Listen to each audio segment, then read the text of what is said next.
She is a shadow. She is a memory. Turn her away. You are no longer my queen. I, Darius Nightbane, Alpha King of the Great Divide, reject you." The words cut deeper than any blade through the silent courtyard. She had endured 5 years of his growing coldness, but this time he meant to erase her from history entirely. What the kingdom did not expect, and what Mireya herself could never have imagined, was that the very wasteland he cast her into would recognize her blood and whisper 4 words that changed the world. "The sovereign has returned." The rain found her face before she had even reached the palace gates. Mireya bit through the inside of her cheek, swallowing the sob that clawed at her throat. She would not give the mistress on the balcony the satisfaction of a single tear. Not today, not ever. "Exile for the childless," the enforcer announced, his voice carrying across the mud-slicked square where the royal guard had gathered to watch the fall of their Luna. The cold bite of the rain was the first thing Mireya felt as she was shoved out of the great hall, the heavy oak doors groaning shut behind her with a finality that vibrated in her very marrow. She stumbled, the slick stones of the courtyard catching the toes of her worn leather boots. But she did not fall. She refused to give them the satisfaction of seeing her knees hit the mud. Above, the sky was a bruised purple, weeping a relentless, icy downpour that soaked through her torn dark cloak within seconds. It was a miserable evening for an execution, she thought bitterly, and even worse for a rejection. Mireya's fingers curled into the rough fabric of her cloak, her knuckles white and aching. Every breath felt like inhaling shards of glass. The psychic link that had once been a warm, humming presence at the back of her mind, a tether to the man she had loved for 5 years, was now a raw, bleeding wound. Darius had severed it with the clinical precision of a butcher, leaving her hollow and staggering under the weight of a silence she hadn't known since she was 18. She forced herself to turn, her posture guarded and defensive, even as the royal guards fanned out around her. They were men she had once commanded, men who had bowed when she entered a room. Now, they held their spears leveled at her chest, their expressions hidden behind steel visors. But Mireya didn't look at them. Her sharp gray eyes, unsettling in their intensity even through the gloom, drifted upward toward the high stone balcony of the North Tower. There she was. Isata stood against the backdrop of the warm, amber light spilling from the royal chambers.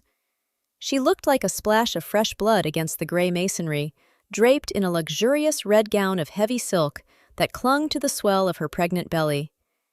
She didn't look like a woman who had just watched a queen be stripped of her dignity. She looked like a conqueror surveying new territory. As Mireya watched, Isata's hand drifted slowly, almost possessively, to the curve of her stomach. The gesture was a knife in Mireya's heart. For years, Mireya had been told that her inability to produce an heir was a failing of her blood, a silent curse that made her fated mate bond with Darius a liability to the kingdom. Isata had provided in months what Mireya couldn't in years, and the triumph on the mistress's face was absolute. Isata leaned over the railing, a confident, smug smile curving her lips. She didn't say a word. She didn't have to. The way she adjusted the fur trim of her sleeves, the way she tilted her dark head in a neat updo to catch the light, spoke volumes. She was the future. Mireya was the shadow of a past that Darius was desperate to forget. "Move, rogue," a guard barked, the butt of his spear jarring against Mireya's shoulder. Mireya flinched, the contact sending fire through her nerves, but she kept her gaze locked on the balcony for 1 second longer. She wanted to burn this image into her mind. The red dress, the golden light, and the woman who had dismantled her life with a whisper and a smile.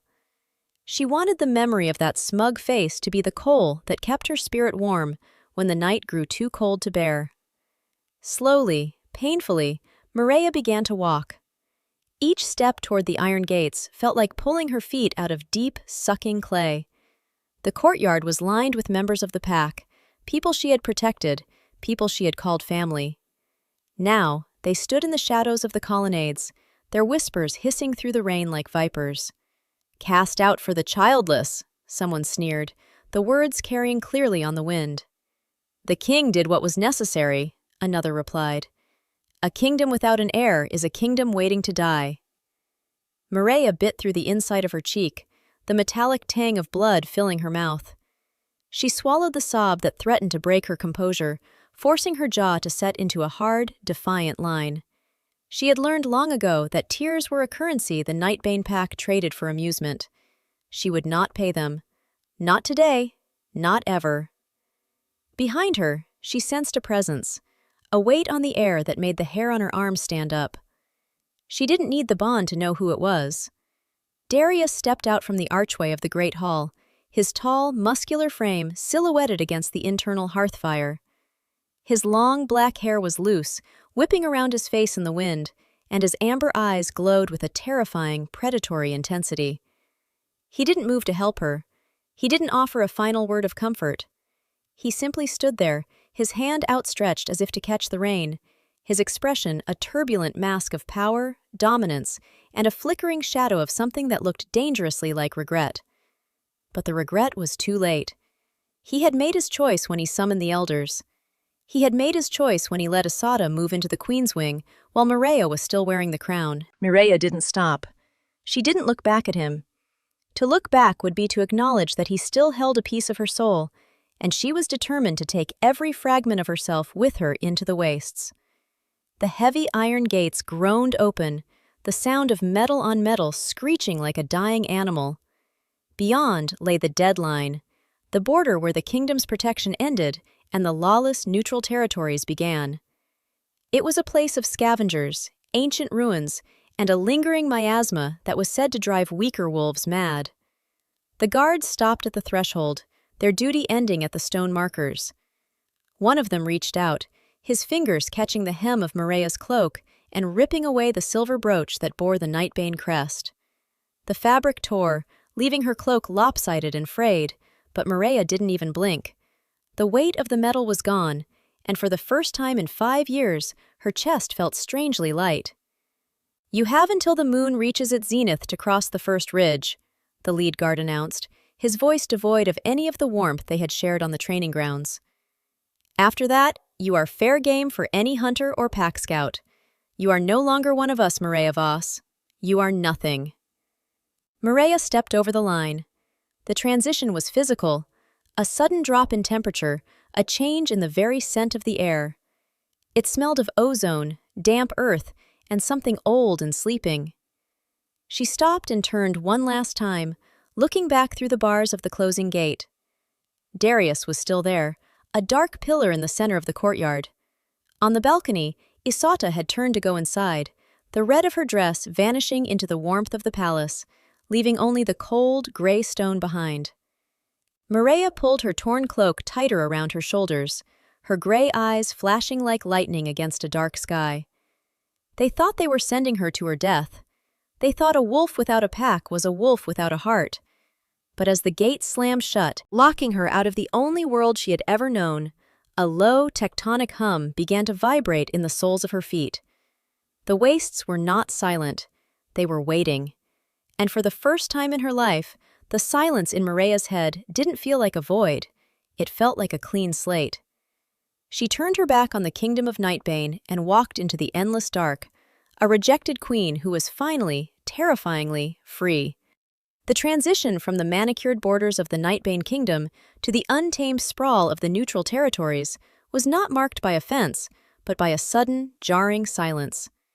Behind Mireya, the iron gates had grown shut with a finality that seemed to vibrate through the very soles of her boots.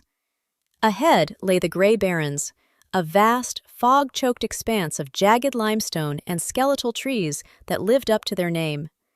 There were no paved roads here, only the narrow, winding tracks left by scavengers and the desperate. Mireya pulled her torn cloak tighter around her frame, the fabric damp and heavy with the remnants of the courtyard's rain. The wind here was different. It didn't just blow, it searched. It found the gaps in her worn leather clothing and the fraying seams of her hood, biting at her skin with a persistent, icy teeth. She walked with her head down, her messy black hair whipping against her cheeks, her sharp gray eyes scanning the path for the hidden pitfalls of the uneven terrain. Every step away from the gate was a step into a void she hadn't prepared for. For 5 years, her world had been defined by the perimeter of Darius's shadow. Now, that shadow was gone, and the sudden exposure felt like a physical wound. To keep the cold from settling into her bones, she focused on the rhythm of her feet hitting the dirt. 1 step, 2 steps. Survival was a mechanical process. But as the physical distance grew, the mental barriers she had built during the rejection began to crack, letting the memories of the last few years flood in like bitter, rising tide. It hadn't always been rain and iron gates. She remembered a time when Darius's amber eyes didn't look at her with dominance or regret, but with a heat that could melt the winter snow. When they were first mated, the bond had been a golden thread, pulsing with a shared heartbeat that made words unnecessary. He had been a man who led with fire, and she had been the steel at his side. But the distance hadn't happened all at once. It had been a slow, agonizing erosion. The first crack had appeared 3 years ago, during the Great Solstice. It was the first year the Pack Council had dared to whisper about the lack of a royal heir. She remembered standing in the Great Hall, her hand in Darius's, feeling the slight, almost imperceptible stiffening of his fingers when the elder alpha of a neighboring pack asked when the Nightbane line would be secured. Darius hadn't defended her. He had simply looked away, his gaze drifting toward the high rafters, and in that moment, the golden thread of their bond had felt a fraction thinner. Mireya stumbled over a protruding root, her breath hitching in her throat. She caught herself, her palms scraping against the cold, rough bark of a dead cedar. She didn't cry. She hadn't cried when Asada first arrived as a guest from the pureblood lineages, and she wouldn't cry now. Asada's arrival had been the catalyst for the final distancing. Darius had started spending more time in the war rooms, citing border skirmishes that never seemed to materialize into actual battles. Mireya would wait for him in their chambers, the fire in the hearth burning down to white ash, only to have him return smelling of mountain air and a perfume that wasn't hers. When she tried to reach out through the bond, she found only stone. He had learned to compartmentalize his mind, building walls within their soul connection until she was a stranger living in his house. She remembered a specific night, 6 months ago, when she had confronted him. The memory was so vivid, she could almost hear the crackle of the dying fire. She had asked him why he wouldn't look at her. He had stood by the window, his muscular frame silhouetted against the moon, looking every bit the Alpha King, powerful, remote, and unreachable. "The pack needs a future, Mireya," he had said, his voice a low rumble that lacked its former warmth. "A king cannot be ruled by his heart alone when the bloodline is at stake." "We are fated, Darius," she had whispered, her voice cracking. "The moon chose us." "The moon does not lead armies," he had replied, and the coldness in his amber eyes had been more devastating than any physical blow. Now, as she navigated the darkening barrens, that same coldness seemed to have followed her, manifesting in the frost that was beginning to coat the edges of her cloak. The neutral territories were not just physically dangerous, they were a psychic graveyard for those who had been discarded. Without the protection of a pack's collective mental shield, the silence of the wastes began to play tricks on the mind. Mireya felt the absence of the Nightbane pack bond like a phantom limb, a dull, aching throb where 1,000 voices used to reside. She reached the crest of a small ridge and stopped to catch her breath. Looking back, she could no longer see the lights of the Nightbane citadel. The kingdom was gone, swallowed by the fog and the distance. She was alone in a way that defied description. Her gray eyes tracked the horizon, searching for any sign of shelter. The neutral lands were home to outcasts, yes, but they were also home to things that hadn't been human or wolf in a long time. Her hand drifted to the spot on her shoulder where the silver brooch had been ripped away. The fabric was jagged there, a reminder of the guards' contempt. Darius had let them do it. He had stood by and watched as she was stripped of her identity, his intense expression masking whatever guilt he might have felt. He had traded a fated mate for a pure-blood vessel, convinced that a child in Asada's womb was worth more than the soul bond he had shared with Mireya. The anger began to stir then, a tiny, flickering ember beneath the layers of grief and cold. It wasn't a loud anger. It was a quiet, sharp realization. He had called her a shadow of the past. He had said she was nothing. But as she stood on that ridge, the wind howling around her, Mireya realized that for the first time in 5 years, she wasn't waiting for him. She wasn't monitoring the bond for a flicker of his affection. She wasn't molding herself into a queen who could please a council that hated her. She was just Mireya. The weight of the long walk was heavy, and her legs ached with every mile, but the defensive guard she had maintained in the courtyard began to shift. It was no longer a shield against Darius, it was a weapon for herself. She pulled her hood up, masking her face as the first flurries of snow began to drift down from the bruised sky. "I am not a shadow," she whispered into the wind, her voice small but steady. She turned away from the ridge and began the descent into the heart of the Grey Barrens. The path was dark, and the cold was absolute, but Mireya Voss kept walking. She had a long way to go before she reached the deadline's end, and an even longer way before she found the power the wastes had promised.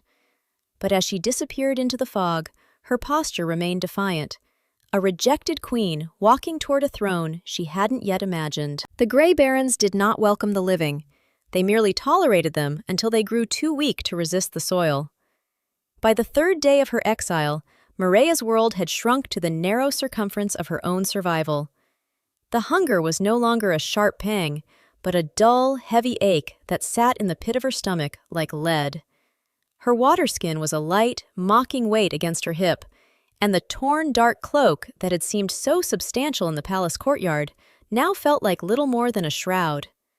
She walked through a landscape of skeletal limestone, where the only sound was the rhythmic scuff of her boots and the dry whistle of the wind through the crags.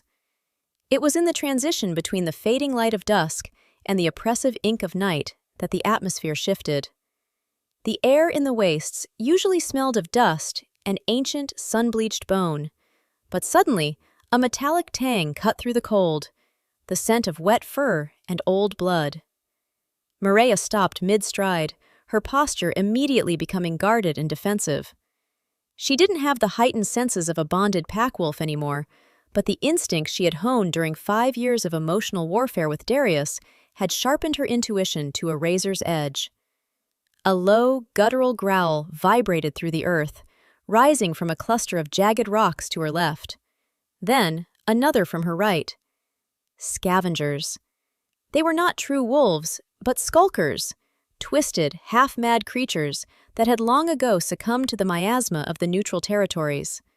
They were lean, mangy things with elongated limbs and eyes that glowed with a sickly, pale yellow light. 3 of them emerged from the shadows, their movements jerky and unnatural. They saw Mireya not as a former queen or a fated mate, but as a solitary, weakened meal. Mireya's hand went instinctively to the empty space on her belt where a dagger should have been. Darius had stripped her of her steel along with her title.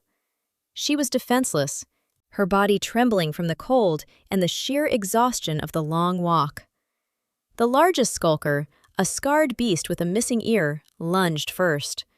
She threw herself to the side, the beast's claws whistling past her ear and snagging the fabric of her cloak. She rolled through the sharp gravel, the stones biting into her palms, and scrambled to her feet. Her heart hammered against her ribs like a trapped bird. This was it. After surviving the humiliation of the rejection and the bitterness of the exile, she was going to be torn apart in the mud by creatures that didn't even have the dignity to kill cleanly. "Get back!" she hissed, her voice sounding foreign in the vast silence of the barrens. The skulkers didn't listen. They circled her, closing the distance with predatory patience. The alpha of the small pack crouched, its muscles bunching for a final, lethal spring. Mireya felt a surge of cold, white-hot terror, but beneath the fear, something else began to stir. It was a sensation she had felt only once before, the moment Darius had severed the bond. It was a pressure in the center of her chest, a dormant energy that had been suppressed by years of trying to be the perfect, submissive mate the Nightbane Council demanded. As the lead scavenger leaped, its jaws agape to catch her throat, Mireya didn't shrink away. A sudden, violent heat erupted in her veins, radiating outward from her heart. She looked the beast directly in its pale eyes, and for the first time in her life, her sharp gray eyes didn't just reflect the light, they generated it. A flare of brilliant, silver-white luminescence erupted from her pupils, as sharp and cold as a winter moon. The skulker let out a high-pitched yelp, its momentum dying mid-air as if it had struck an invisible wall. It hit the ground and scrambled backward, pawing at its eyes, which had been scorched by the intensity of her gaze. The other two scavengers froze, their predatory confidence replaced by a primal, ancestral fear. They didn't see a nothing anymore. They saw a sovereign. Mireya stood tall, the torn, dark cloak billowing around her like a battle standard. The air around her began to hum with a low, tectonic vibration, the same energy she had felt at the palace gates, but now it was directed. It was a power that didn't come from a fated mate or a royal bloodline.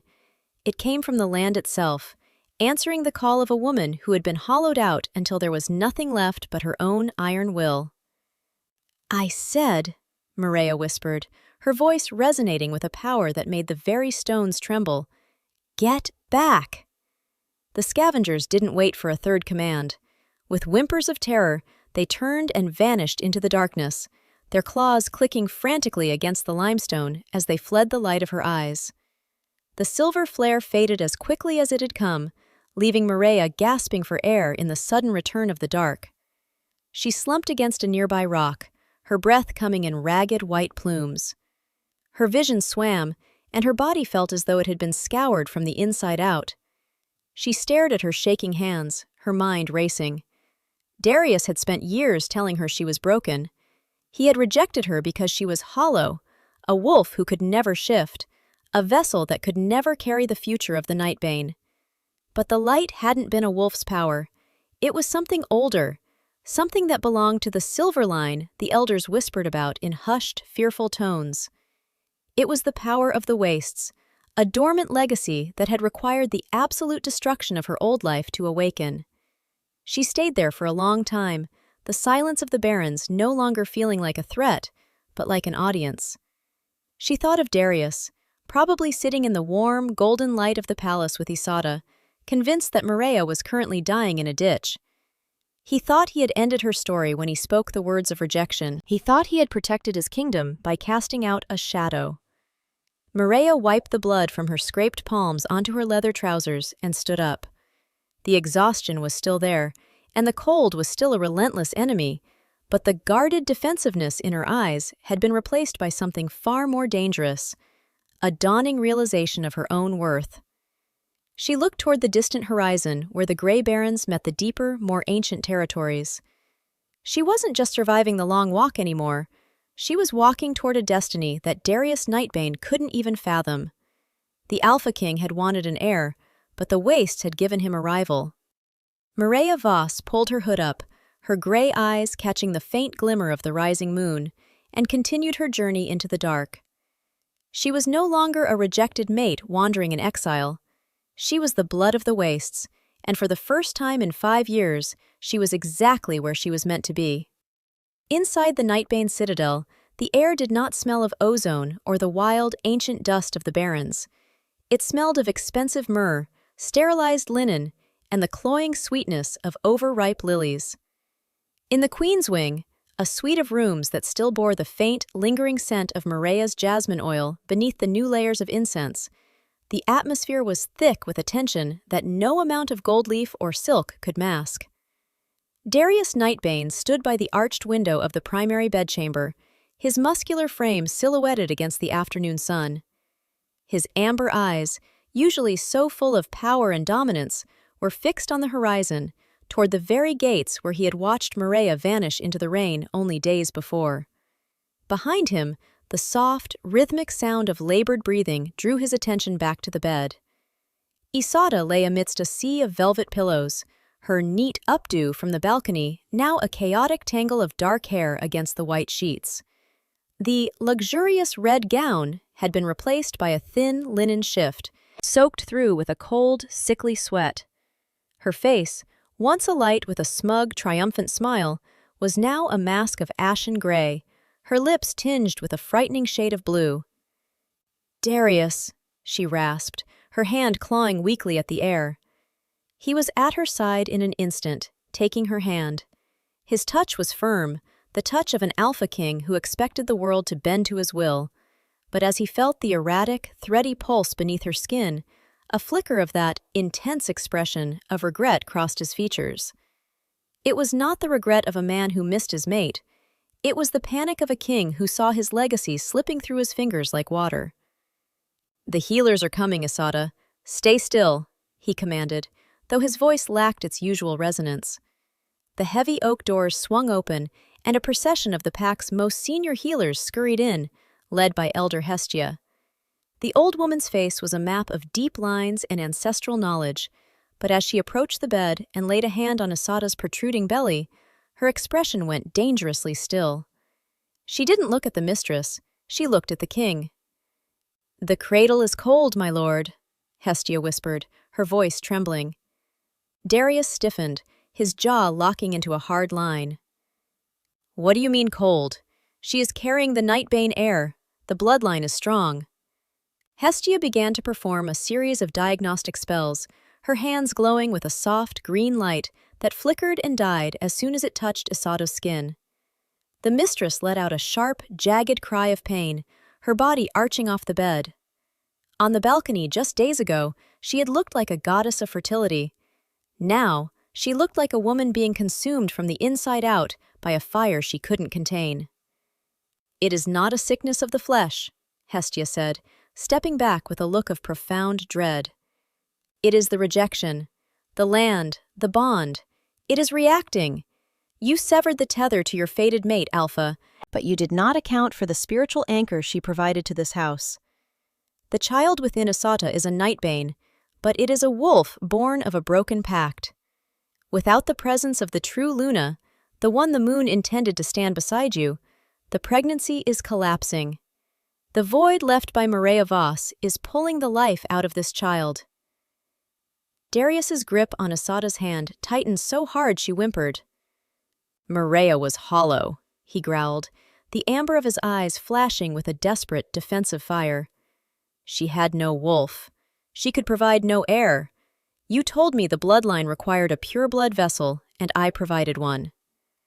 "A vessel can hold the wine, but it cannot create the spirit," Hestia countered, her voice gaining a sharp, clinical edge. "We thought Mireya was a burden, a shadow of the past, but she was the balance. Her soul was the counterweight to your fury, Darius. Without her, the royal line is literally rejecting itself. Isada's body is a battlefield, and the heir is the casualty." Another spasm racked Asada's frame. A thin trickle of blood escaped the corner of her mouth. The smug confidence she had worn like armor was gone, replaced by the raw, animalistic terror of someone who realized they had stolen a throne they were never meant to sit upon. "Save them!" Darius roared, his voice shaking the tapestries on the walls. "I am the king! I gave the order! Use the ancient herbs, the blood rites, whatever it takes!" "There is no herb for a fractured soul bond, Alpha," the elder said, her eyes pitying. "The child's heartbeat is slowing. It is searching for the frequency of the Nightbane's true mate. It is searching for Mireya. Only a fated mate's touch, the specific, unique resonance of the woman you cast out, can stabilize this storm. If Mireya Voss does not lay her hands upon this woman and grant her blessing to the child, the heir will die before the moon sets, and Asada will likely follow." The silence that followed was deafening. Darius let go of Asada's hand, as if it had turned to ice. He walked back to the window, staring out at the distant, fog-choked peaks of the neutral territories. He remembered the sharp gray eyes of his mate as she stood in the rain, the way she had turned away without a single plea for mercy. He remembered the torn dark cloak and the worn leather he had forced her to wear as she walked into a wasteland he had believed would kill her. He had called her nothing. He had told her she was a shadow. Now, his entire future, the very heir he had betrayed her to obtain, depended on the woman he had treated with such profound contempt. The irony was a bitter, metallic taste in his mouth, worse than the scent of death in the room. "She is in the Barrens," Darius said, his voice a low, haunted whisper. "The scavengers," The miasma, she may already be dead. If she is dead, then your line ends with her, Hestia replied solemnly. Darius slammed his fist into the stone window frame, the masonry cracking under the force of his alpha strength. His intense expression was no longer just a mask of dominance. It was the face of a man who had realized he had burned his only bridge while standing on a sinking ship. Gather the elite scouts, Darius commanded, turning toward the guards at the door, his eyes glowing with a frantic amber light. Prepare the horses. We head for the deadline at a gallop. You seek to bring her back by force, my lord? A guard asked. Darius looked at Asada, who was now drifting into a pained unconsciousness, and then back toward the wastes.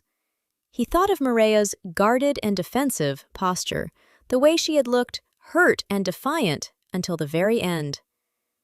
I seek to find her, Darius said, his outstretched hand trembling slightly as he reached for his fur-lined cloak. And I pray to the moon that she hasn't found a reason to hate me more than she loves the life I am carrying. But as he strode out of the room, the clatter of his boots echoing like a funeral march, a cold wind swept through the open window, carrying the scent of ozone and silver, a scent that did not belong to the Nightbane, but to a sovereign who was no longer waiting to be saved. The deeper Mireya ventured into the heart of the Grey Barrens, the more the geography seemed to defy the logic of the known world. The jagged limestone ridges began to give way to vast, obsidian flats that shimmered with an oily, iridescent light under the twin moons. The air here was no longer just cold, it was heavy with a static charge that made the messy black hair at the nape of her neck stand on end. Every breath felt thick with the scent of ancient ozone and scorched earth. She was far beyond the reach of the Nightbane scouts now, deep within a territory where the deadline was not just a political border, but a physical law. Mireya's strength was flagging. The flare of power she had experienced during the Skulker attack had left her depleted, her muscles trembling with a fatigue that felt as though it reached into her very marrow. She leaned heavily against a spire of volcanic glass, her sharp gray eyes squinting against a sudden, rhythmic drumming sound that seemed to vibrate upward through the soles of her worn leather boots. It wasn't the sound of predatory paws, but the synchronized march of a group that moved with purpose. Out of the shifting fog emerged a silhouette that made Mireya's heart skip a beat. They were not the mangy, desperate rogues she had expected to find in the wastes. There were 7 of them, tall and lean, draped in furs and cured hides that bore no pack markings. Their faces were painted with streaks of silver ash, and they carried spears tipped with the same obsidian that littered the ground. They moved with a predatory grace that spoke of a wolf's spirit, yet there was something else in their eyes, a clarity and a calm that was entirely absent from the frenzied hierarchy of the Nightbane. Mireya straightened, her posture immediately becoming guarded and defensive. She pulled the edges of her torn dark cloak around her, hiding the shaking of her hands. Even in her weakened state, she refused to look like the nothing Darius had claimed she was. The lead warrior, a woman with braided silver hair and eyes the color of a winter storm, raised a hand, signaling her group to halt. She didn't growl or snap. She simply watched Mireya with a look of profound, unsettling recognition. The warriors fanned out, but they didn't circle Mireya like the scavengers had. They stood in a semicircle, their heads bowed slightly, a gesture of respect that Mireya hadn't received in years. The wind said a shadow was walking the barrens, the lead woman spoke, her voice like the grinding of tectonic plates. But the wind is a liar. Shadows do not bleed silver into the dust. Mireya's brow furrowed, her grip tightening on her cloak. I am no one's queen anymore. If you want what little I have left, you'll have to fight for it. The woman stepped forward, ignoring the challenge. She stopped a few paces away and knelt, pressing her palm to the cold obsidian earth. The other warriors followed suit, a wave of silver-ashed figures sinking to the ground. We do not seek the scraps of a discarded mate, the woman whispered, her gaze fixed on Mireya's boots. We have waited 300 years for the resonance. We felt the flare 2 nights ago, the awakening of the dormant spark. You carry the scent of the silver line, the blood that the Great Divide tried to drown in its own greed. "You're mistaken," Mireya rasped, her voice cracking from the cold. "Darius, the king, he rejected me because I was hollow. I have no wolf. I am a failure of my bloodline." The lead warrior looked up, a sharp, knowing smile touching her lips. "The Nightbane are dogs who forgot how to howl at the moon. They saw your silence and called it emptiness. They did not realize that the silver line does not howl, it commands. You are not hollow, sovereign. You were simply too vast for a cage as small as a king's pack." The word sovereign hit Mireya with the force of a physical blow. It was a title from the nursery rhymes of her childhood, stories of the original wolves who ruled the wastes before the packs had carved the world into territories and borders. She felt the same tectonic hum she had experienced at the gates, a low-frequency vibration that seemed to synchronize with the beating of her own heart. The silver-haired warrior stood and approached Mireya, reaching out an outstretched hand, not to stop her, but to offer a small, carved stone vial. "Drink. This is the essence of the deep barrens. It will help your body sustain the heat your spirit is now generating."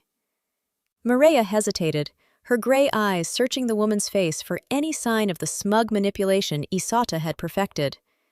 She found only a terrifyingly honest loyalty. She took the vial and swallowed the liquid. It tasted of salt, minerals, and a sudden, violent vitality. Within seconds, the shivering stopped. The hurt and defiant look in her eyes didn't vanish, but it shifted, turning into something more focused, more regal. "Who are you?" Mireya asked, her voice regaining the resonance she thought she had lost. "We are the remnant," the woman replied, "the outcast who refuse to bow to kings who trade their fated mates for political heirs. We have kept the old ways alive in the shadows, waiting for the one whose eyes would burn with the moon's own fire. You are the sovereign of the wastes, Mireya Voss. The land itself has been calling for you since the moment you crossed the deadline." Mireya looked around at the kneeling warriors, then back toward the distant, invisible kingdom she had left behind.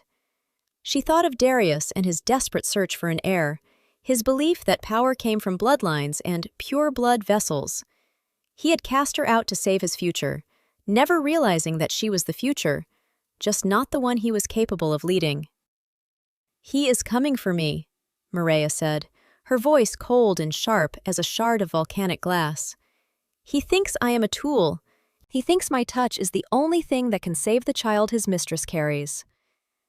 The lead warrior stood tall, her spear catching the light of the twin moons. "Let him come. Let the Alpha King see what happens when the shadow he discarded finds its light. He thinks he cast you into a grave, Sovereign. He did not realize he was planting a seed in the only soil that could make you grow." Mireya felt the guarded defensiveness of her posture melt away, replaced by a terrifying, new weight. She wasn't just surviving the long walk anymore.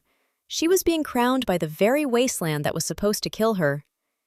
She looked at the silver-haired warrior and nodded. "Take me to your sanctuary," Mireya commanded.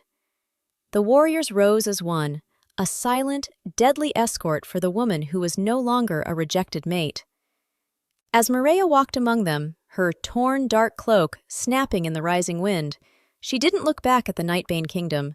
She looked forward, into the deep dark of the wastes, where her new people waited for their queen to finally take her throne. The long walk was over. The reign of the sovereign had begun. The air in the deadline was different from the air within the citadel. It was thinner, sharper, and tasted of ancient metal. Darius Nightbane spurred his black stallion forward, the beast's hooves striking the rocky soil with a rhythmic thunder that echoed the frantic beating of his own heart. Behind him, 10 of his most elite scouts followed in a silent, disciplined formation, their dark leather armor clattering softly against the fur-lined saddles. He should have felt powerful at the head of such a force, but as the iron gates of his kingdom receded into the morning mist, Darius felt only an encroaching, hollow dread. He was a man haunted by a ghost that was still breathing. Every time he closed his amber eyes, he didn't see the sprawling map of his territories or the golden future of his line. He saw Mireya. He saw the way the rain had matted her black hair to her forehead and the way her sharp gray eyes had looked at him. not with the pleading of a rejected mate, but with a cold, terrifying defiance. He had expected her to break. He had expected her to crawl.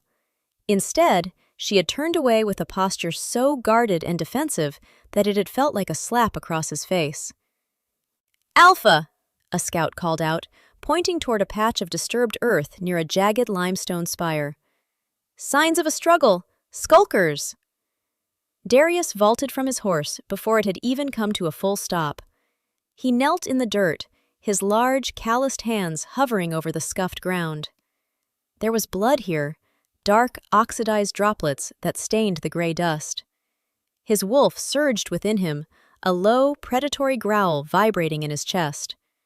The scent was faint, masked by the miasma of the barrens, but it was unmistakably hers. It was a scent he had spent 5 years waking up to, a scent he had convinced himself he could live without. He ran a finger over a deep gouge in the earth, his jaw tightening until the muscles ached. The scouts moved around him, their movements clinical. "3 skulkers by the tracks," one reported. "They circled her here, but, Alpha, the tracks end abruptly. It's as if they fled in terror." Darius stood, his intense expression darkening. Skulkers didn't flee from solitary, unarmed omegas. They were scavengers of opportunity. They finished what the wastes started. For them to retreat meant they had encountered something more dangerous than themselves. He looked out at the vast, shimmering obsidian flats in the distance, his outstretched hand clenching into a fist. "She was supposed to be hollow," Darius whispered to the wind, his voice a ragged edge of its former command. He mounted his horse again, his movements jagged and restless. He couldn't stop thinking about the elder's words, that Mireya was the spiritual anchor of his house. Every mile he rode into the neutral territories felt like pulling a serrated blade through his own soul. The bond he had so arrogantly severed was now a phantom limb, a source of agonizing, localized pain that throbbed in time with the flickering life of the child Isata carried. He remembered the first year of their mating, before the weight of the crown had turned his heart to stone. He remembered the way Mireya used to laugh, a sound that had once been the only thing capable of silencing the war drums in his head. He had traded that laughter for the pure-blood promise of Isata's lineage, convinced that a king's duty was to the blood, not the heart. Now, Isata lay in a bed of sweat and blood, her luxurious red gown a mockery of the life she was losing, and the only woman who could stop the collapse was a woman he had thrown to the wolves. "We move faster," Darius commanded, his amber eyes glowing with an unsettling, frantic light. "She's heading toward the deep barrens. If she reaches the obsidian flats, the fog will swallow her trail." As they rode, the landscape grew increasingly hostile. The wind began to howl with a sentient fury, whipping Darius's long black hair across his face. He felt the weight of his dark leather armor like a leaden weight. He was a king, a conqueror, a man who had never known the meaning of the word stay.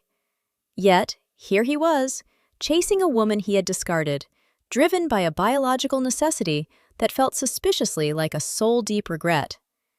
He saw her everywhere in the shifting shadows. He saw her in the way the moonlight hit the volcanic glass, reminding him of the silver flare the scouts had whispered about.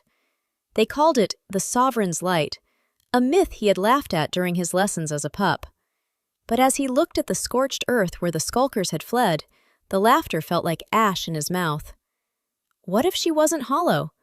What if the nothing he had cast out was actually the only everything that mattered? The thought was a poison. If Mireya was the silver line, then his rejection wasn't just a personal betrayal, it was a geopolitical catastrophe. He had cast out the moon to sit in the dark with a candle. He spurred his horse harder, the animal's sides heaving with exhaustion. He didn't care about the horse. He didn't care about the scouts. He only cared about the torn, dark cloak and the woman beneath it. "Mireya!" he roared into the void, his voice breaking against the obsidian spires. There was no answer, only the low, tectonic hum of the wastes, a sound that seemed to mock the dominance he had once worn so easily. The further he traveled from his kingdom, the more his alpha aura seemed to bleed away, absorbed by a land that didn't recognize his crown. He was no longer a king tracking a rogue. He was a man tracking a ghost, realization dawning on him that the ghost might not want to be found. He remembered her final look at the gate. She hadn't been crying. She had looked at him with a cold indifference that was more painful than any scream. He had thought he was the one doing the rejecting, but as he stared into the endless dark of the Grey Barrens, Darius realized that Mireya had rejected him long before he had spoken the words. She had checked out of their bond the moment he had let Isata stand on that balcony. "Alpha, the trail, it's gone," the lead scout said, pulling up his horse at the edge of the obsidian flats. "The ground is too hard here. There are no prints, no scent." Darius pulled his mount to a halt, the silence of the flats pressing in on him. He looked out into the iridescent fog, his hand reaching out into the emptiness as if he could pluck her from the air. He was the Alpha King of the Great Divide, and for the first time in his life, he was completely, utterly powerless. "She's out there," Darius whispered, his eyes searching the dark. "And she's not alone anymore. I can feel it." The wind picked up, carrying a faint, rhythmic drumming from deep within the wastes, a sound of synchronized steps and silver ash. Darius shivered, his fur-lined cloak offering no protection against the sudden, supernatural chill. He had come to find a mate to save a mistress, but as the sovereign's drums echoed in the distance, he realized he was about to face a queen who had no intention of being saved. The iridescent fog of the obsidian flats began to ripple, distorted by the heat of approaching horses. Mireya stood at the edge of a jagged glass ravine, flanked by the silver-ashed warriors of the remnant. The rhythmic drumming of the wasteland had ceased, replaced by the heavy, rhythmic thud of Nightbane stallions. Out of the haze, Darius Nightbane appeared like a dark omen, his silhouette tall and imposing against the shimmering gray horizon. He was alone. He had left his scouts at the perimeter of the flats, a gesture of either respect or a desperate attempt at intimacy that he no longer had the right to claim. Darius pulled his mount to a skidding halt several yards away. He vaulted from the saddle, his movements lacking the regal grace he usually wore like a second skin. His dark leather armor was coated in the fine, metallic dust of the barrens, and his long black hair was tangled by the wind. But it was his eyes, amber and glowing with a frantic, predatory intensity that betrayed his composure. He looked at the warriors surrounding Mireya with a brief, flickering snarl of dominance, but his focus immediately snapped back to her. Mireya did not move. She remained centered, her torn, dark cloak snapping in the wind like a flag of war. Her sharp gray eyes were no longer the mirrors of a wounded mate. They were the cold, focused lenses of a sovereign. She watched him approach, her posture guarded and defensive, but she was no longer cowering. The tectonic hum of the earth beneath her feet seemed to harmonize with her heartbeat, grounding her in a way the Nightbane pack bond never had. "Mireya," Darius spoke, his voice a low, gravelly rasp that carried the weight of his exhaustion. He stopped 10 paces away, his chest heaving. "I have tracked you through the Grey Barrens. I didn't think you could survive this far." "You didn't think I was worth surviving," Mireya replied, her voice cold and sharp as the obsidian beneath her boots. "Why are you here, Darius? The rejection was final. The gates are closed. Is the view from the balcony not to your liking?" Darius flinched as if she had struck him. He took a step forward, his intense expression a mask of suppressed agony. "Isota is dying. The healers, they say the bloodline is failing. The child cannot stabilize without the presence of the fated mate, without you." A bitter, hollow laugh escaped Mireya's throat. It was a sound that carried no humor, only the echoes of 5 years of being sidelined. "So, you didn't come for me. You came for the cradle. You came because your future is rotting in the womb of a woman who smiled while I was whipped. You need a tool, not a mate." "That isn't all," Darius growled, his amber eyes searching hers with a desperate, localized fire. "The bond, even severed, it's pulling at me.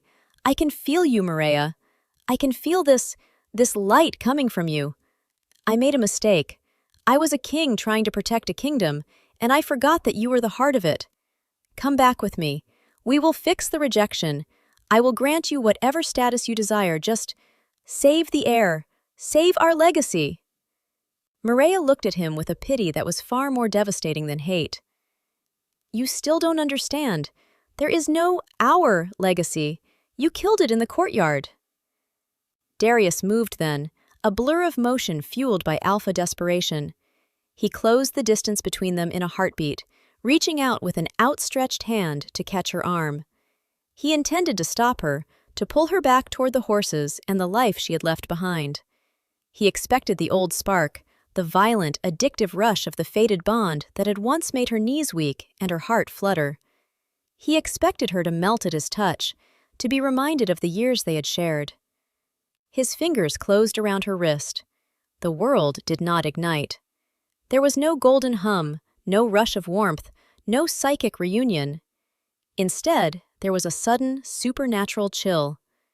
To Darius, it felt as though he had plunged his hand into an ice-choked river. To Mireya, it felt like nothing at all. It was the touch of a stranger, a cold piece of meat against her skin that carried no more significance than a falling leaf. Darius's eyes widened, his intense expression shattering into a look of pure horror. He looked down at where his hand gripped her arm, his fingers trembling. He let go as if he had been burned, stumbling back a step. The rejection had truly taken hold, but it was more than that. Mireya's soul had moved beyond the frequency of his call. "It's gone," Darius whispered, his voice trembling. "The spark. I can't feel you. Mireya, why can't I feel you?" "Because I am no longer yours to feel," Mireya said, her gray eyes beginning to glow with that terrifying silver-white luminescence. "You traded a sovereign for a mistress, Darius. You looked at the silver line and called it a shadow.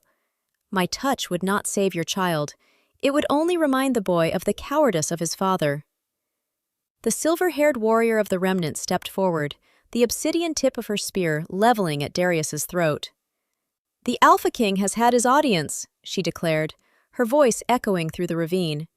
"He should leave before the wastes decide to keep him." Darius didn't look at the warrior. He looked at Mireya, his hand still hanging in the air, outstretched and empty. For the first time, the dominance and power he had worn his entire life seemed like a costume that was 3 sizes too small.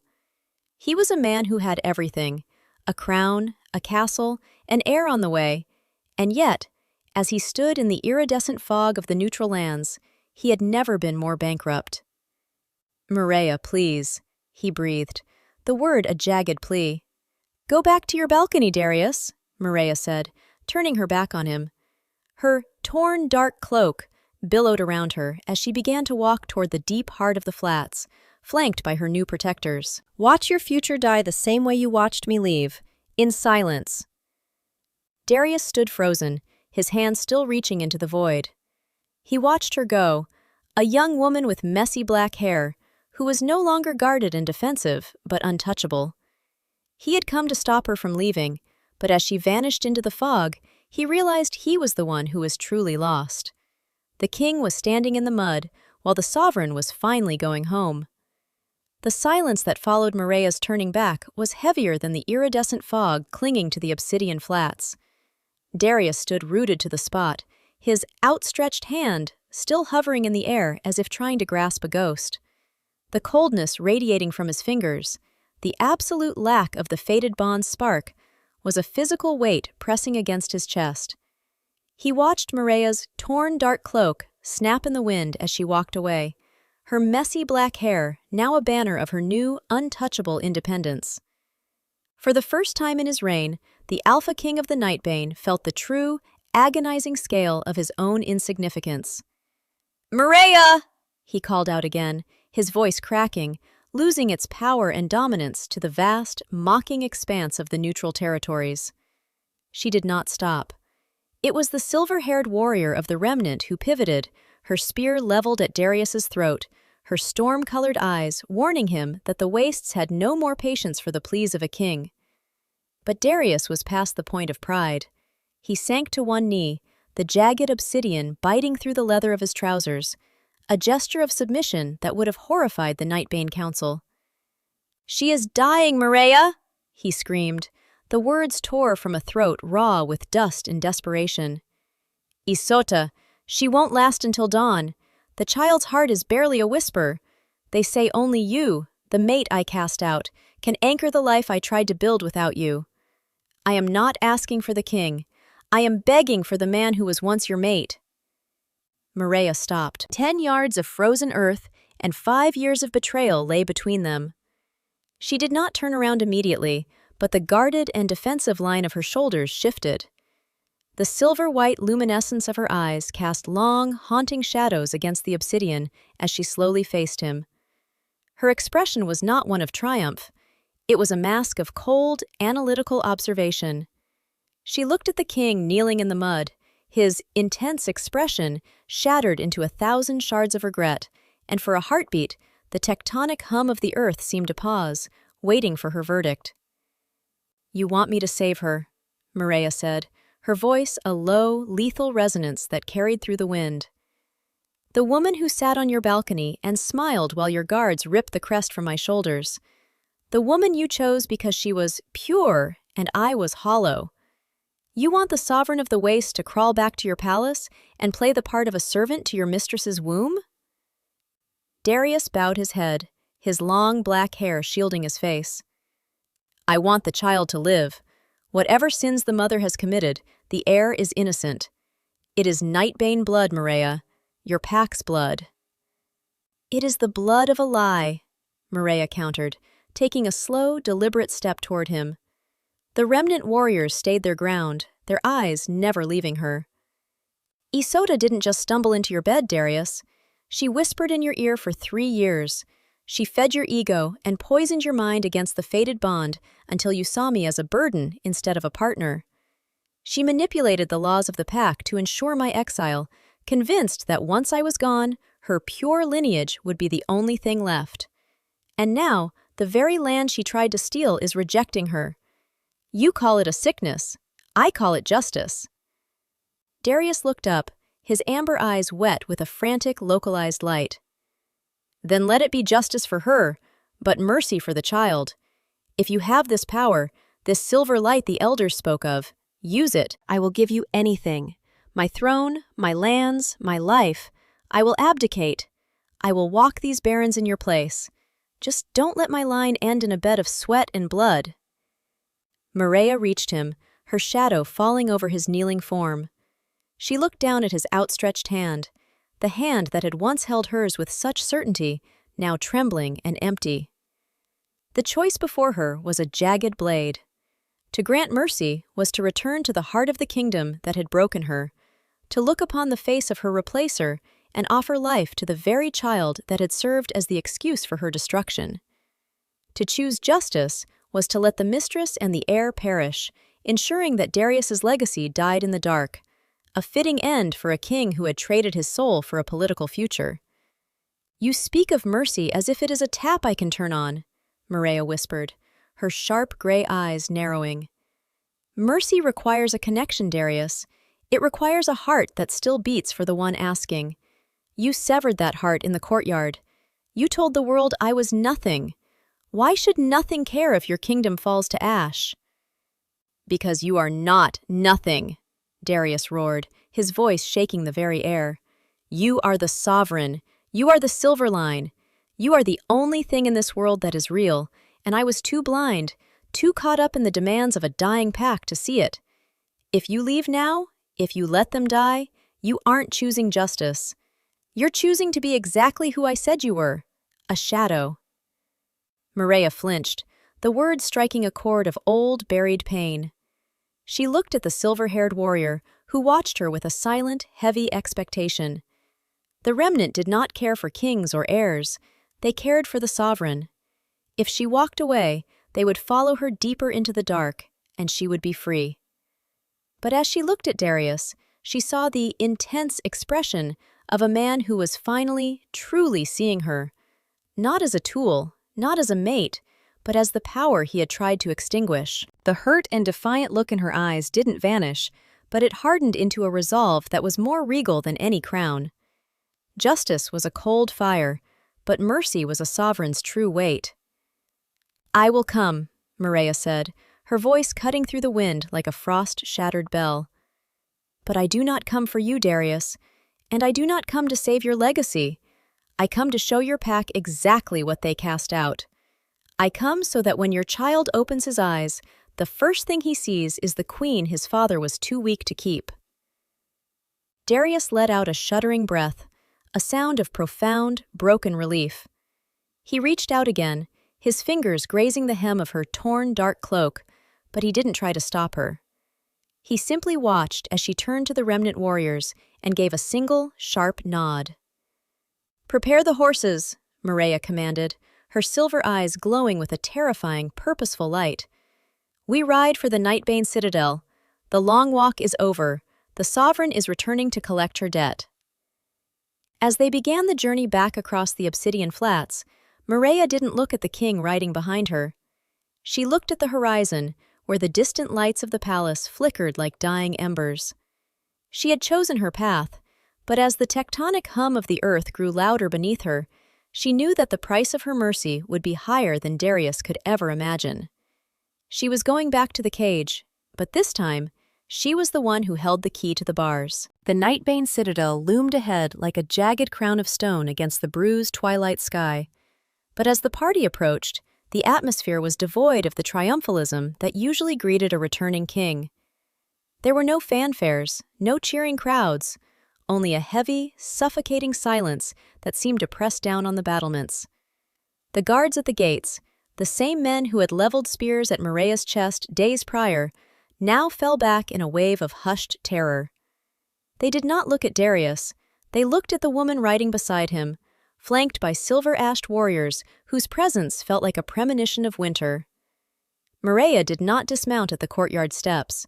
She sat astride her horse, her torn, dark cloak now caked with the iridescent dust of the obsidian flats, her sharp gray eyes scanning the masonry of her former home with the clinical detachment of a surveyor. When Darius reached out to help her down, his intense expression, a desperate plea for a connection that no longer existed, she ignored his outstretched hand entirely. She slid from her saddle with a predatory grace, her movements fueled by the tectonic hum of the wastes that still vibrated in her marrow. "I am not here as your Luna, Darius," Mireya said, her voice a low, lethal resonance that carried to the furthest corners of the courtyard. "I am here as a mercenary delivering a service. Once the debt is paid, I depart. Do not mistake my presence for a return." Darius flinched, the amber light of his eyes flickering with a localized grief, but he said nothing. He led her through the winding corridors toward the Queen's Wing, the air growing thicker with the cloying scent of myrrh and the copper tang of failing life. When they reached the threshold of the bedchamber, the healers scrambled out of the way, their eyes widening at the sight of the hollow mate they had helped exile. Inside, the room was a tomb of failed ambitions. Isata lay amidst the velvet pillows, her neat updo a matted ruin, her luxurious red gown discarded in a corner like a blood-stained rag. She was barely recognizable, her skin the color of wet ash. As Mireya stepped to the bedside, the mistress's eyes fluttered open. The confident, smug smile was gone, replaced by a raw, animalistic terror. Isata tried to shrink away, but she was too weak to move, her hand resting over the frantic, uneven pulse of her belly. "You," Isata whispered, a jagged, broken sound. Mireya looked down at her. She felt no surge of vengeance, no heat of hatred. Looking at Isata was like looking at a broken tool, something that had served its purpose and was now being discarded by the very power it had tried to manipulate. Mireya turned to Darius, who stood at the foot of the bed, his muscular frame trembling with a tension that threatened to snap. "Stand back," Mireya commanded. "All of you!" She did not use the traditional healing rites of the Nightbane. She reached into the air, her fingers curling as if grasping the silver threads of the moonlight itself. As she laid her hands upon Isata's protruding belly, the room didn't brighten with the soft green light of the healers. It ignited with a violent, silver-white luminescence. The contact was a shock to the senses. To Isata, it felt like the cold clarity of a mountain stream hitting a wildfire. To Mireya, it was a mechanical task. She channeled the ancient energy of the silver line, the sovereign's light, that recognized the Nightbane blood within the womb. She felt the child's heartbeat, stuttering, frantic, and lost. It was searching for the frequency of the fated bond, the anchor that Darius had cut loose. Mireya closed her eyes, her sharp features set in a mask of regal authority. She didn't offer Isata her love, but she offered the child her strength. "Live," she commanded the life within, her voice silent but absolute. Not for the king, and not for the mistress, but for the blood that was betrayed. The tectonic hum intensified, shaking the floorboards and rattling the medicine vials on the side table. For a moment, Mireya and the unborn heir were the only two things in existence, linked by a silver cord of ancient power. She felt the child's pulse steady, synchronizing with the heartbeat of the wastes. The biological curse that had been pulling the life out of the womb snapped like a brittle twig. Isata let out a long, shuddering breath, the gray pallor of her skin receding as a faint, healthy flush returned. The cradle was no longer cold. Mireya pulled her hands away, the silver light fading from her eyes as she stood tall. She was gasping for air, her body scoured by the sheer volume of power she had moved, but she did not falter. She turned to find Darius staring at her, his face a mask of profound, broken awe. He took a step toward her, his hand reaching out instinctively. "Mireya, you saved him. You saved my son." "I saved a life, Darius. I did not save your line," she said, her voice cold and sharp. This was the moment of finality. Mireya reached deep into the place where the phantom remains of their fated bond still lingered, the raw, bleeding stump of the connection he had severed in the courtyard. Darius felt it too. He felt the sudden, terrifying pressure in his mind, the sense of a door being slammed and bolted from the inside. Mireya focused all of the silver light remaining in her soul and directed it at the tether. She didn't just reject him back, she annihilated the frequency. With a sound that only the two of them could hear, a psychic crack like a mountain splitting in half, the bond vanished. Darius collapsed to his knees, clutching his head, a guttural cry of agony escaping his throat. It was the pain of a true, permanent soul death. For Mireya, the sensation was the opposite. It was the feeling of a heavy, rusted chain falling away from her neck. The silence in her head was no longer a void, it was a sanctuary. "The debt is paid," Mireya said, looking down at the kneeling king. "The child will live to see the sun, but he will grow up knowing that his father was the man who threw away the moon for a shadow." She turned toward the door, her torn, dark cloak billowing around her as she walked past the stunned healers and guards. She didn't look at Isata, who was now weeping in relief, and she didn't look at the man she had once called her mate. The silver-haired warriors of the remnant were waiting for her in the hallway, their spears held high in salute. Mireya walked between them, her posture no longer guarded and defensive, but absolute in its power. As she reached the courtyard, the rain began to fall again, the same cold, biting rain that had seen her exile. But as she mounted her horse and looked toward the gates, Mireya Voss didn't feel the cold. She was a mercenary who had finished a job. She was a queen who had found her people. And as she rode out of the Nightbane citadel for the last time, the sovereign of the wastes didn't look back at the kingdom she had saved. She looked forward to the horizon, where the dark was finally her own. The gates of the Nightbane citadel stood wide, but this time they did not scream. There was no iron grinding against stone, no ritual of rejection, and no audience of sneering pack members. The morning air was thin and frigid, carrying the scent of pine from the lower valleys, and the sharp electric tang of the coming winter from the wastes. Mireya Voss sat atop her stallion at the center of the courtyard, her posture no longer the guarded and defensive stance of a victim, but the absolute, grounded stillness of a ruler.